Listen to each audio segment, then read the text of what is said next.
बातमीपत्रामध्ये आता पाहणार आहोत सगळ्याच्या महत्त्वाच्या 100 बातमी अतिशय वेगवान स्वरूपात. सुरुवात करूयात. युद्धाचा मुंबई मनपाच्या शाळांना फटका बसलाय. गॅस सिलेंडर उपलब्ध होत नसल्यानं मध्यान्ह भोजनावर गदा आली आहे, तर मुलांना पोषण आहार म्हणून केळीचं वाटप केलं जातंय. भंडारा जिल्ह्यातील डिफेन्स अकॅडमीमध्ये गॅस टंचाई निर्माण झाली. राज्याच्या कानाकोपऱ्यातील मुलं मुली शिक्षण घेण्यासाठी इथे येत असतात. याच ठिकाणी कॅन्टीन देखील आहे. शाळेत 1200 विद्यार्थी असून त्यांच्यासाठी जेवण तयार करण्यात येतं. मात्र 2 दिवस पुरेल एवढाच गॅस सिलेंडर साठा उपलब्ध आहे आणि त्यामुळे शासनानं गॅस सिलेंडर दिलं नाही तर चुलीवर जेवण तयार करण्याची वेळ येणार आहे.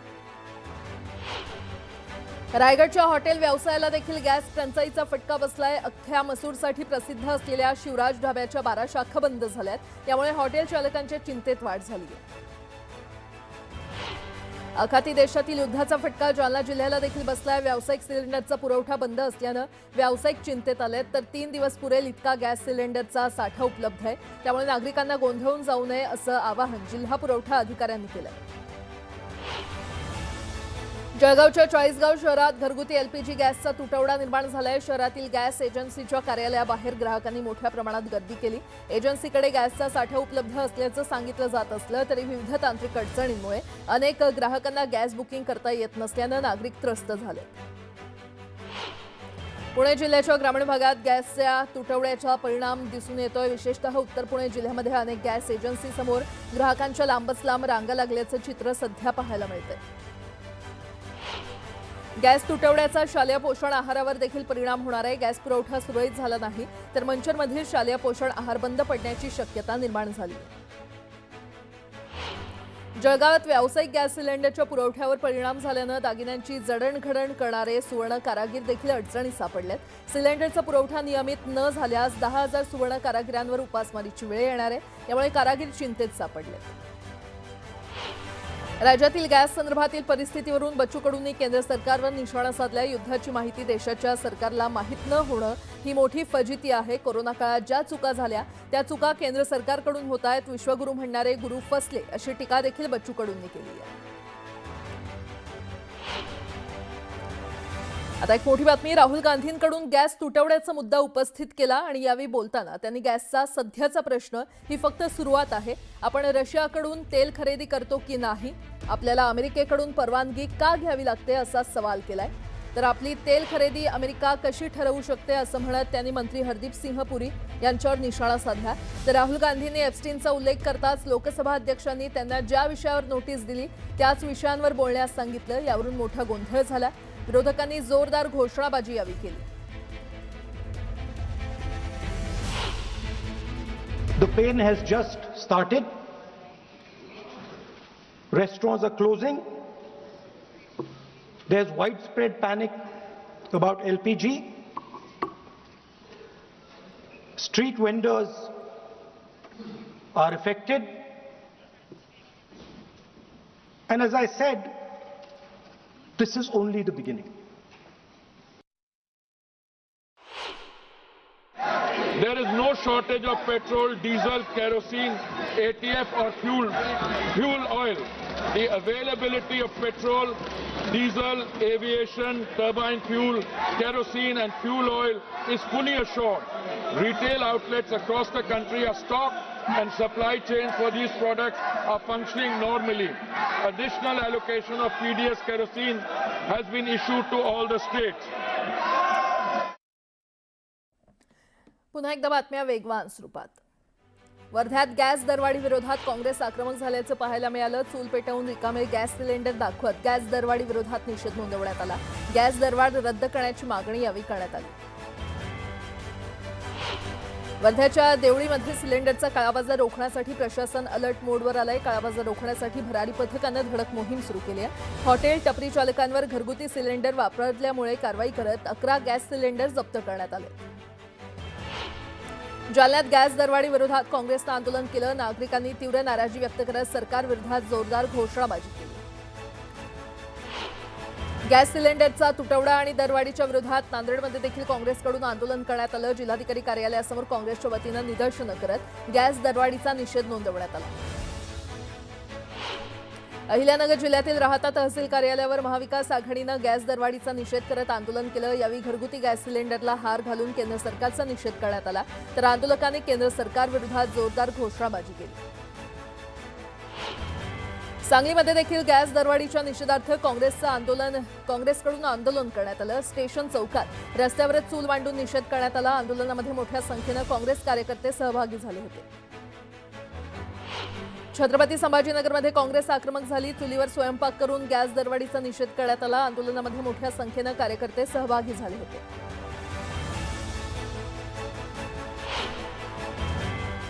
एक सविस्तर बातमी। अजित पवार यांच्या विमान अपघातासंदर्भात पत्रकार परिषद घेऊ नये असं जय पवारांना सांगण्यात आलंय, असा दावा आमदार रोहित पवार यांनी केलाय। दरम्यान माझ्यावर कुणाचाही दबाव नाही, आम्ही दादांच्या विचारांचे लोक आहोत, तपास यंत्रणांची माहिती समोर आल्यावर बोलणार असं म्हणत रोहित पवार यांच्या दाव्याला जय पवार यांनी उत्तर दिलंय।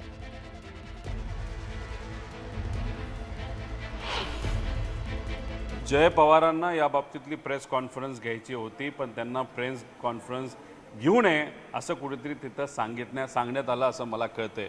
ते का सांगण्यात आलं हे मला सांगता येणार नाही। त्यांच्या पक्षातल्या लोकांनी, त्यांच्या पक्षातल्या नेत्यांनी सांगितलं का भाजपच्या नेत्यांनी सांगितलं हे अजूनपर्यंत तिथं त्या ठिकाणी स्पष्ट नाही। माझ्यावरती कोणाचाच दबाव नाहीये। आज जसं मी पिंकी मालिनीच्या कुटुंबाला भेटायला आलोय, मला पण स्वतःला अजून काय माहिती पाहिजे, कारण सगळ्यांच्या समोर येऊन नुसतं काय गोष्टी बोलून तिथं फायदा नाही। आपल्याला सगळी खरी माहिती पाहिजे आणि सगळ्यांच्या समोर तथ्य यायला पाहिजे। त्याच्यामुळे आम्ही विचारपूर्वक हा निर्णय घेतला सगळ्यांनी, आणि दबाव आमच्यावरती कोणाचाच नाहीये। आम्ही दादांचे विचारांचे, आणि आम्हाला वाटलं जर दादा असले असते आणि जर त्यांना काय थोडी माहिती मिळाली असती तर त्यांनी पत्रकार परिषद घेतलीच नसती, त्यांनी पूर्ण माहिती घेऊनच ती पत्रकार परिषद घेतली असती। तसंच माझे विचार आहे की 28 तारखेला जी दुर्घटना त्याच्याने आम्ही सर्वच कुटुंब, महाराष्ट्रातली जनता सगळेच खूप अजूनही दुखात आहे, आणि आम्हाला सर्वांना माहिती पाहिजे की नक्की काय झालं। मला माहिती आहे तुम्ही सगळे माझ्या पत्रकार परिषदेसाठी थांबलेले आहेत, ते पुढच्या आठवड्यात होणार आहे, आणि त्या पत्रकार परिषदेत मी जे काय माझ्या मनातलं आहे आणि जे काय माहिती आहे मी तिथं तुम्हाला सगळ्यांना देईल। पुन्हा एकदा बातम्या वेगवान स्वरूपात। माळेगाव सहकारी साखर कारखान्याच्या चेअरमनपदी सुनेत्रा पवार यांची निवड करण्यात आलेली आहे। सर्व शेतकऱ्यांनी, संचालकांनी आणि सभासदांनी एकमतानं सुनेत्रा पवार यांची निवड केली। दरम्यान सर्वांना बरोबर घेऊन अजित पवारांचं स्वप्न पूर्ण करण्याचा प्रयत्न करणार आहोत, असं आश्वासन निवडीनंतर सुनेत्रा पवार यांनी सभासदांना दिलं। अजित पवारांच्या विमान अपघातासंदर्भात पत्रकार परिषद घेऊ नये असं जय पवार यांना सांगण्यात आलं, असा दावा आमदार रोहित पवार यांनी केलाय। दरम्यान माझ्यावर कुणाचाही दबाव नाही, आम्ही दादांच्या विचारांचे लोक आहोत, तपास यंत्रणांची माहिती समोर आल्यावर बोलणार असं म्हणत रोहित पवार यांच्या दाव्याला जय पवार यांनी उत्तर दिलं। लिफ्टचा आवाज आल्यानं जय पवार यांनी लिफ्टचा वापर टाळला। लिफ्टचा धोका टाळण्यासाठी जय पवार 18 मजले जिन्यानं खाली उतरले। अपघातात मृत्यू झालेल्या पिंकी माळीच्या कुटुंबाला भेटल्यानंतर जय पवार 18 मजले पायऱ्या उतरून खाली आले। आपण रशियाकडून तेल खरेदी करतो की नाही, आपल्याला अमेरिकेची परवानगी का घ्यावी लागते, असा सवाल राहुल गांधींनी विचारला, तर ही फक्त सुरुवात असल्याचा इशारा त्यांनी दिला। चिंतेचं कारण नाही, देशात मुबलक तेलसाठा आहे, घरगुती सिलेंडरचा सुरळीत पुरवठा सुरू असल्याचं म्हणत मंत्री हरदीप सिंह पुरींनी इंधन तुटवड्याचे आरोप फेटाळले। रोहित पवारांनी राहुल गांधींची भेट घेत अजितदादांच्या अपघाताची पारदर्शक चौकशी व्हावी अशी मागणी केली आहे। राहुल गांधींना संपूर्ण प्रकरणाची माहिती दिली, काँग्रेसकडून सर्व मदत करू असं आश्वासन राहुल गांधींनी दिलंय, असं रोहित पवार म्हणाले। प्रफुल्ल पटेलांसंदर्भात 2 दिवसात पत्रकार परिषद घेणार असल्याचं रोहित पवार म्हटलंय। अजित पवारांच्या अपघाताचा एफआयआर न घेण्यावरून रोहित पवार आक्रमक झाल्याचं पाहायला मिळालं, त्यामुळे आता रोहित पवार काय बोलणार याकडे सगळ्यांचं लक्ष लागलं। सर्वोच्च न्यायालयामध्ये शिवसेना पक्षाचं नाव, चिन्ह या प्रकरणाची सुनावणी पार पडली। राष्ट्रवादीच्या याचिकेचा सुनावणीमध्ये समावेश नाही असा युक्तिवाद ठाकरेंच्या शिवसेनेकडून कपिल सिब्बल यांनी केला। आता एक मोठी बातमी। छत्रपती संभाजीनगर जिल्ह्यातील गांधेली गावात एक धक्कादायक आणि संतापजनक घटना समोर आली आहे। कीर्तनातील एका वक्तव्याचा राग धरून एका संतप्त जमावानं कीर्तनकाराच्या घरात घुसून कुटुंबाला बेदम मारहाण केल्याची घटना समोर येते. या घटनेचे सीसीटीव्ही फुटेज आता समोर आले असून परिसरात एकच खळबळ माजली आहे. छत्रपती संभाजीनगर तालुक्यातील गांधेली येथील रहिवासी असलेले कीर्तनकार निवृत्ती महाराज वाडेकर यांनी एका कीर्तनादरम्यान केलेल्या विधानामुळे काही लोक नाराज झाले होते. या नाराजीचं रूपांतर वादात झालं आणि या संपूर्ण प्रकारानंतर पोलिसांनी घटनास्थळी धाव घेतली. पोलिसांकडून आरोपींचा सध्या शोध घेतला जातोय.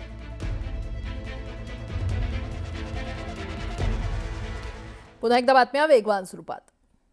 सोलापूर जिल्ह्यामध्ये पंचायत समितीच्या निवडणुकीत 11पैकी 10 जागेवर भाजपचे सभापती तर 1 जागी शिवसेनेच्या सभापतीची निवड झाली आहे. माळशिरस पंचायत समिती निवडणुकीत मोहिते पाटलांची नवी खेळी समोर येते. इथे शिवसेनेला सभापतीपद तर राष्ट्रवादी शरदचंद्र पवार पक्षाला उपसभापतीपद मिळालेलं आहे. सांगलीमध्ये आटपाडी तालुक्यातील निंबवडे जिल्हा परिषद गटातून पराभूत झालेल्या शिंदे सेनेच्या उमेदवार विद्या मोटे यांनी विजयी झालेल्या भाजप उमेदवार माधवी पडळकर आणि निवडणूक आयोगाविरोधात विटा न्यायालयामध्ये याचिका दाखल केली आहे. हुकुमशाही आणि दडपशाहीनं जिल्हा परिषदेची ही निवडणूक झाल्याची तक्रार करत मोटे यांनी विटा न्यायालयामध्ये धाव घेतली.